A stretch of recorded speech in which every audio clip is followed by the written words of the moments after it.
Hello everybody. Just heard through the grapevine that Namco Bandai may have shot themselves in the foot slightly with the whole Soul Calibur 6 and locking Tira behind DLC sort of thing, and I wanted to put my 2 cents into it. Because I do believe this is a worthwhile topic to discuss, because at least I, really don't want a repeat of the Battlefront 2 situation.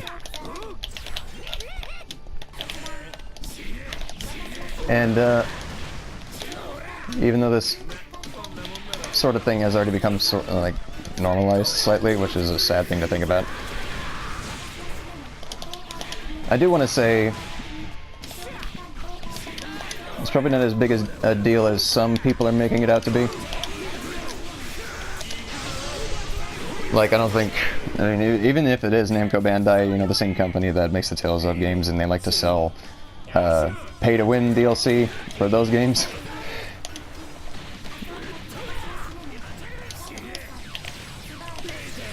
Ooh, that's bad.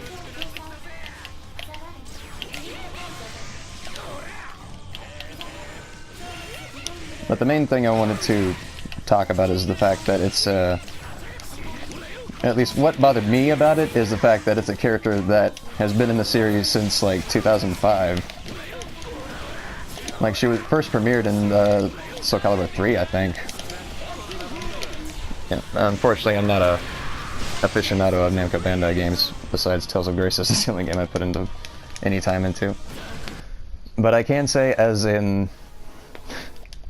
someone who's been playing Arc System Works games since about like 2009, since actually even before that, since CT was a thing,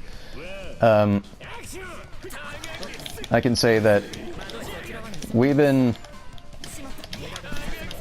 grown accustomed to this sort of practice at this point, just playing Arc System Works games, because I believe the first instance of DLC being in BlazBlue,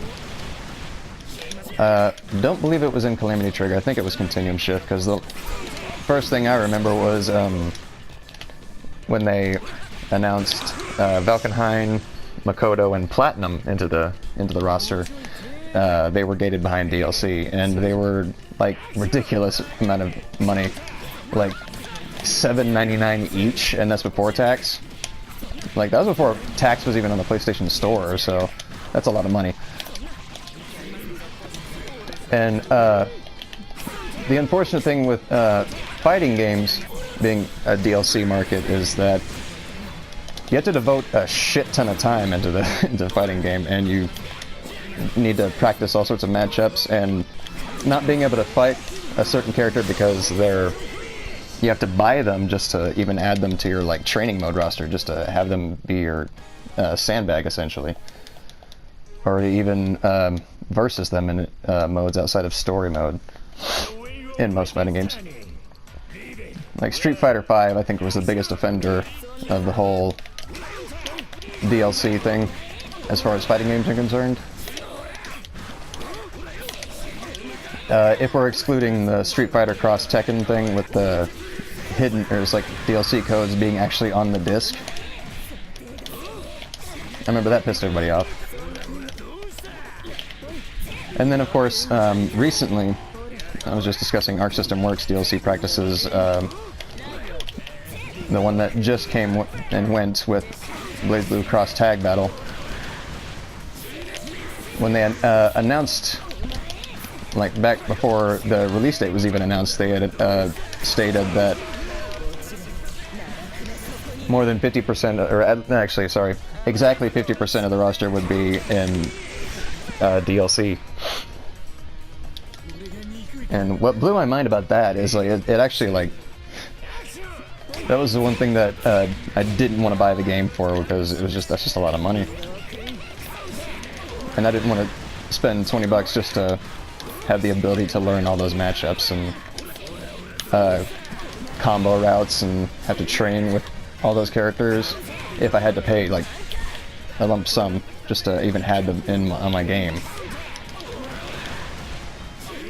So I can definitely understand the frustration that comes from that sort of thing.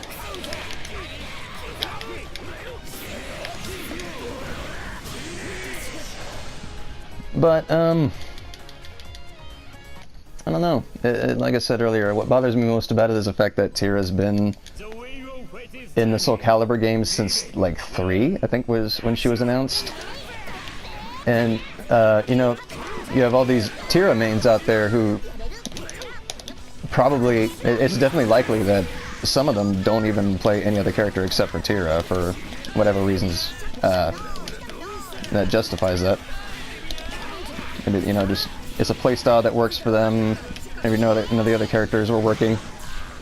Maybe it's their design, you know. Could be a various number of reasons, but the point is, there are Tira mains out there who have to deal with that, basically. I mean, forget just learning matchups for a character you don't play, but when that's your entire playstyle just locked behind however much they're going to charge for it, that sucks, dude. It's just really unfortunate that we live in a world where DLC is how some games out there even are able to get made is just to make their money back for the development costs. Whatever the reason for locking a character that's been in the series for so long, I'm not sure. And given that I don't even play Soul Calibur 5, I'm not sure it's my place to judge, or even any Soul Calibur, I didn't mean to specifically 5. I don't even think I've touched that one. I think I played 4, the one with Vader in it.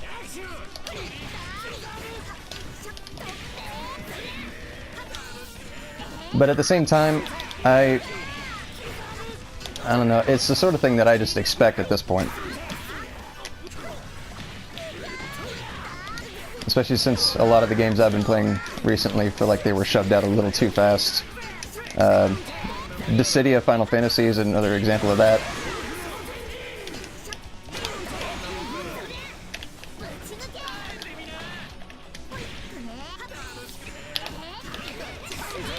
Although if we had like some kind of DLC that added extra modes or something, I'd probably play Dissidia again just because it's basically just online and that's it, and a lot of the characters are DLC too.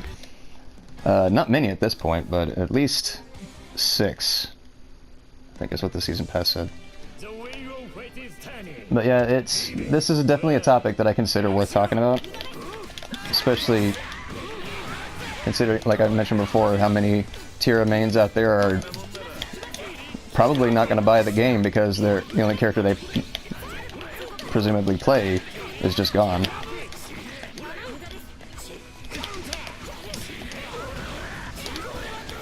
But anyway, would love to hear from other people about this topic, so any, thoughts, opinions, criticisms, concerns, just leave them in the comment section below, and I will do my best to respond, and I'll see you all in the next video. Later.